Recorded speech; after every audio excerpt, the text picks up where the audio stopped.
They say that every 4 seconds, someone dies of hunger.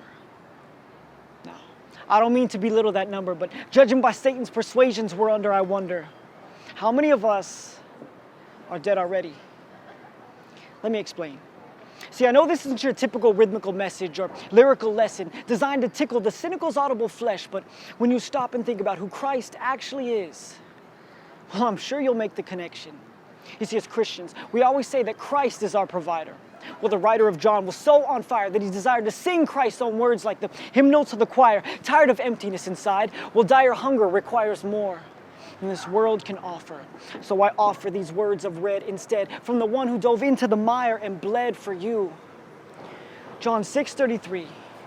For the bread of God is he who came down from heaven and gives life to the world. You see, Christ is not just a drug that you take to lift the pain that you're under, nor the philosophical answers to entice your wide wonder. He is the bread of life that fulfills your deep hunger for truth. The question is, are you at his table too? You see, too often I find myself distracted. It's like I'm stuck in this internet, thinking it's only my space, when in reality, it's a worldwide web that I've subscribed to. So I tend to Facebook reservations to whatever site makes my eyes Google, thinking I'm so smart, phoning in orders because I'm apt to, letting this eye candy crush my actual words with friends till this tempo runs out of memory for Christ because I made it Minecraft in a history that I simply can't erase.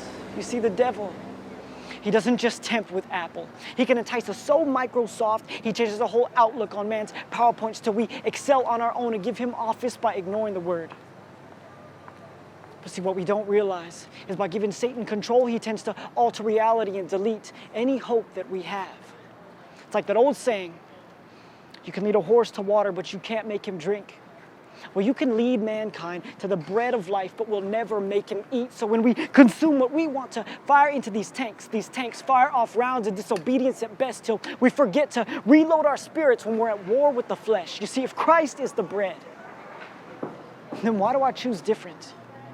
It's like I sub way lower than that foot-long passage thinking I'm eating fresh. But see, my heart is such a cold stone because I like it, love it, and gotta have it trendy when I should have read, robbing my soul of this eternal value meal from my Papa number one, the true baker.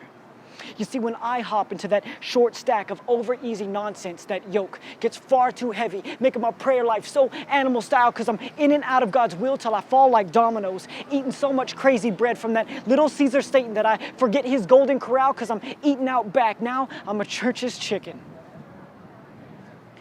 You see, if I'm not consuming Christ, then this life that I'm preserving is worthy of death. I invite you, be blessed, take and eat.